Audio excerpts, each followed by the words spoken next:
सुंदरवन का जंगल हरियाली से भरा हुआ था। ऊंचे ऊंचे पेड़, मीठी चहचहाहट और ठंडी हवाएं पूरे जंगल को स्वर्ग जैसा बनाती थीं। लेकिन उस दिन सूरज आग बरसा रहा था। गर्मी इतनी भयानक थी कि छोटे छोटे तालाब तक सूख चुके थे। सुबह सुबह छोटी सी प्यारी चिड़िया टुकटुक अपने घोंसले से निकली। उसके 3 नन्हे बच्चे भूखे बैठे उसका इंतजार कर रहे थे। एक बच्चे ने मासूम आवाज में कहा, माँ जल्दी आना, भूख लगी है। टुकटुक ने प्यार से कहा, चिंता मत करो मेरे बच्चों, मैं तुम्हारे लिए ढेर सारा दाना लेकर आऊंगी। अपना ख्याल रखना और ज्यादा शैतानी मत करना।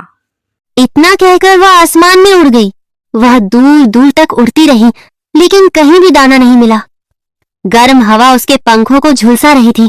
टुकटुक ने थकी हुई आवाज में कहा, अरे आज तो पूरा जंगल ढूंढ मारा पर कहीं भी दाना नहीं मिला। पर मैं अपने बच्चों को भूखा नहीं छोड़ सकती। मुझे कहीं ना कहीं से दाने का इंतजाम करना होगा। तभी अचानक हवा के झोंकों के साथ एक कमजोर कराह सुनाई दी। हाँ, कोई मेरी मदद करो, मैं प्यासा हूँ, कोई मुझे पानी पिला दो। टुकटुक चौंक गई। ये आवाज कहाँ से आ रही है? कौन है जो इतनी तकलीफ में है? फिर वही आवाज आई, मैं यहाँ पर हूँ, नीचे देखो छोटी चिड़िया। टुकटुक ने नीचे देखा। वहां एक बहुत पुराना बूढ़ा पेड़ खड़ा था। उसकी टहनियां सूख चुकी थीं, पत्तियां पीली पड़ गई थीं और उसका तना जगह जगह से टूट रहा था। टुकटुक हैरान रह गई। अरे आप, ये क्या आप बोल रहे हैं? आप कैसे बोल सकते हैं? क्या हुआ आपको? इतनी तकलीफ में क्यों हैं? पेड़ ने धीरे से कहा, हाँ बेटी, ये मैं ही बोल रहा हूँ।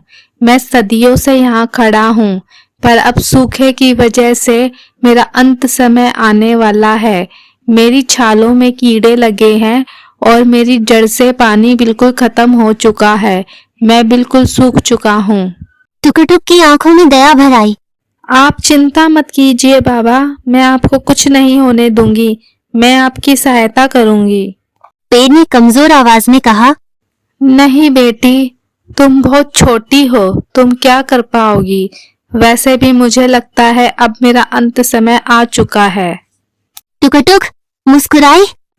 छोटा होना कोई कमजोरी नहीं होता बाबा। मैं आपकी सहायता करना चाहती हूँ, मुझे करने दीजिए। इतना कहकर वह तेजी से उड़ गई।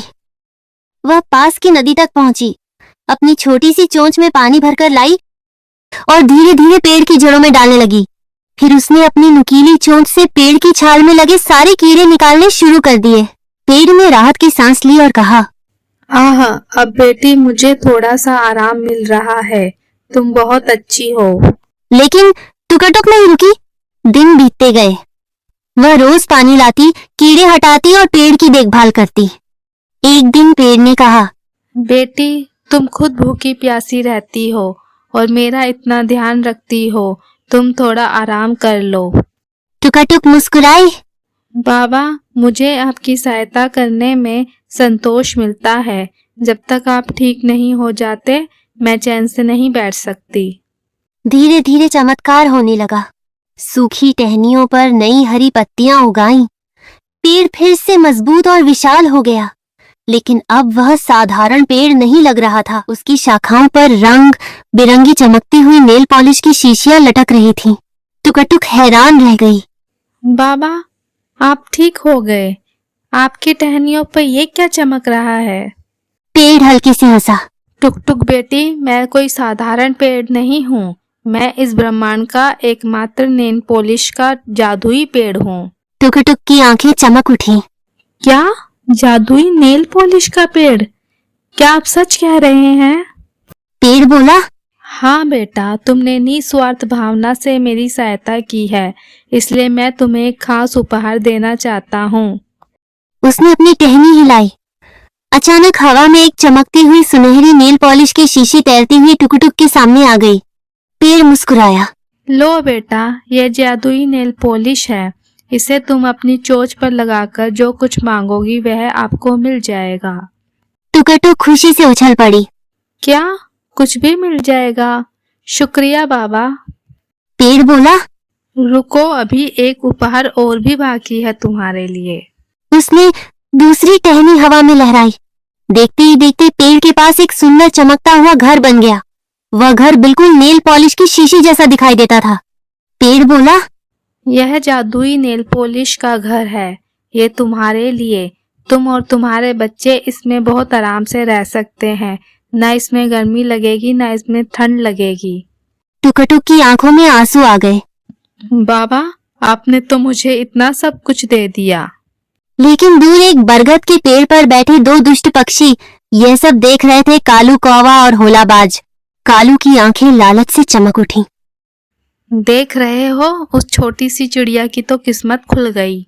होला बोला, अगर वो जादुई नेल पॉलिश हमें मिल जाए तो हम पूरे जंगल पे अपना कब्जा कर सकते हैं। कालू हंसा। आज रात जाकर हम उसका घर तोड़ देंगे और उसका सब कुछ चुरा लेंगे। रात का घना अंधेरा छा गया। पूरा जंगल सो रहा था। टुकटुक भी अपने बच्चों के साथ गहरी नींद में थी।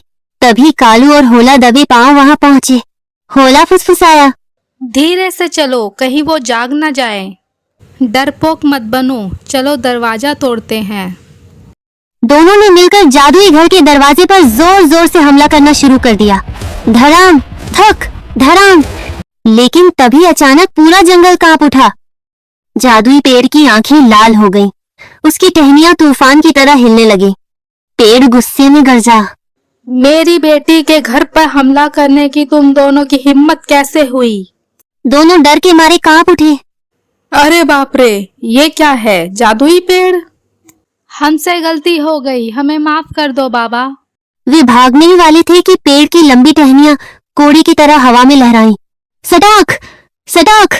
पेड़ ने उन्हें पकड़कर जमीन पर पटकना शुरू कर दिया। धड़ाम, धप, चटाक!